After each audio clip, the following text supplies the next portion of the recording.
What if I told you that the money in your pocket is one of humanity's most dangerous inventions?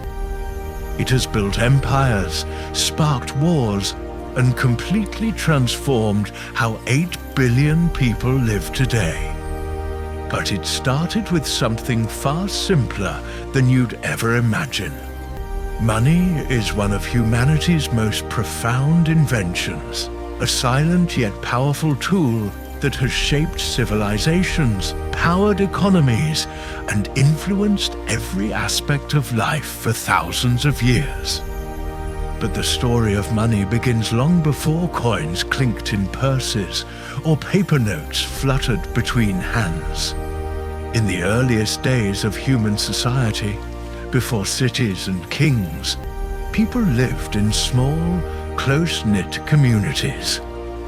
These societies had no need for money as we know it today.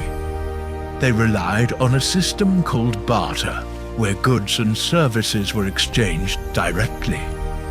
A farmer might trade grain for a pot made by a craftsman, or a hunter might swap animal skins for stone tools. While barter worked in small groups, it had serious limitations. If the potter didn't want grain, or the hunter had no need for stone tools, a trade could not take place. This problem, known as the coincidence of wants, meant that people began searching for a more universal method of exchange, something that could act as a common language of trade. Over time, societies began to use commodity money, items that had intrinsic value, as a means of payment. Different cultures adopted different commodities depending on their environment and needs.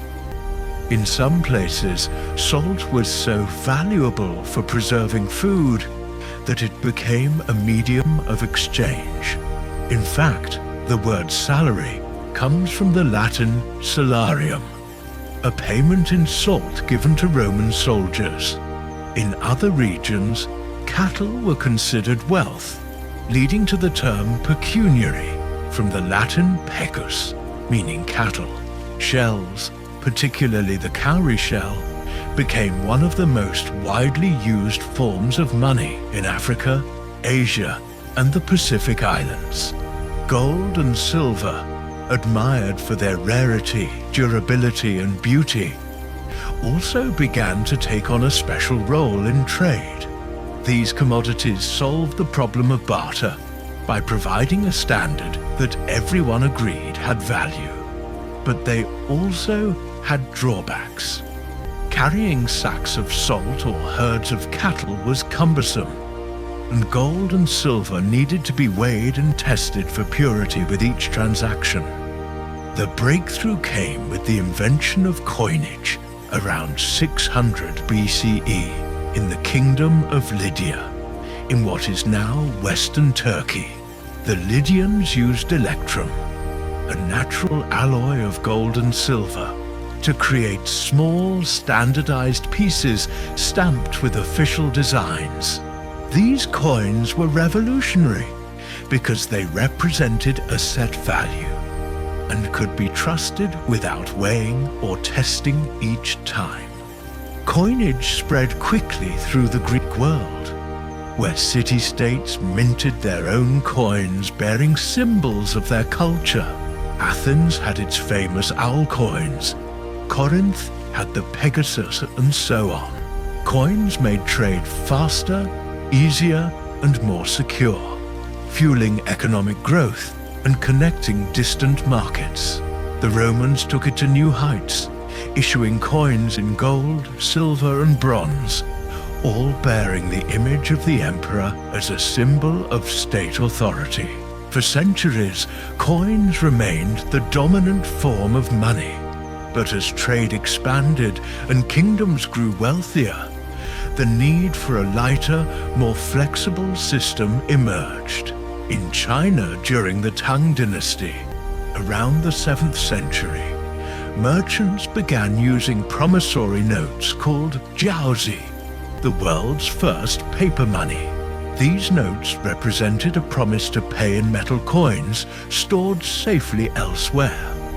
The idea spread slowly westward along the Silk Road, and by the time of the Yuan dynasty in the 13th century, the Mongols under Kublai Khan issued official government-backed paper currency. Marco Polo, the Venetian traveller, wrote in astonishment about this system, describing how the emperor's authority alone gave value to pieces of mulberry bark stamped with a seal. Paper money was far easier to transport than heavy coins, but it required trust in the issuer. A trust that could be lost if governments printed too much, leading to inflation and collapse. In medieval Europe, banking systems began to develop, with merchants in Italy creating bills of exchange, a kind of early check that allowed traders to move large sums without carrying actual coins. In 1694, the Bank of England was founded and began issuing paper notes that were guaranteed by the state. This model spread throughout Europe and the world, with central banks becoming the primary issuers of currency. The 19th and 20th centuries saw massive changes in how money functioned. Credit cards, first introduced in the mid-20th century, transformed consumer spending by allowing people to borrow money instantly for purchases to be repaid later.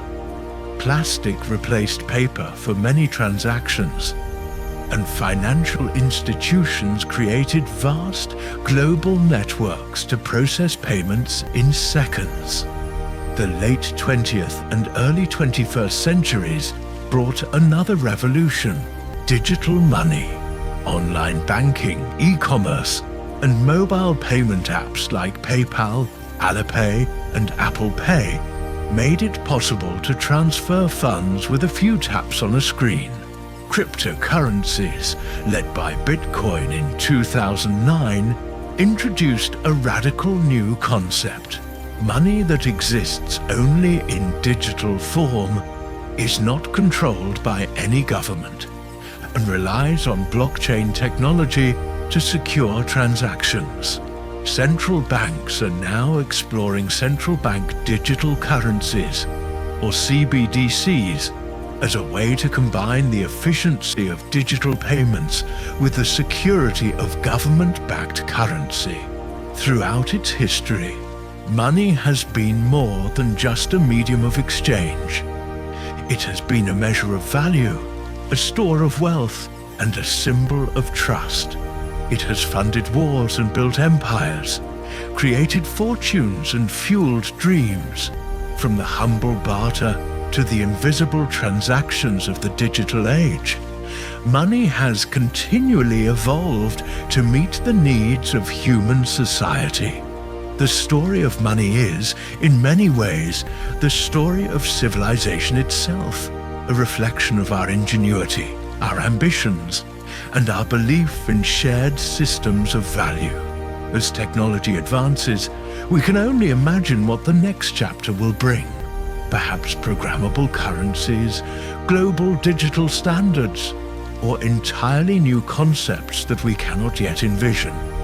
But one thing is certain: money, in whatever form it takes, will remain at the heart of human life, shaping the way we work, trade, and connect with one another.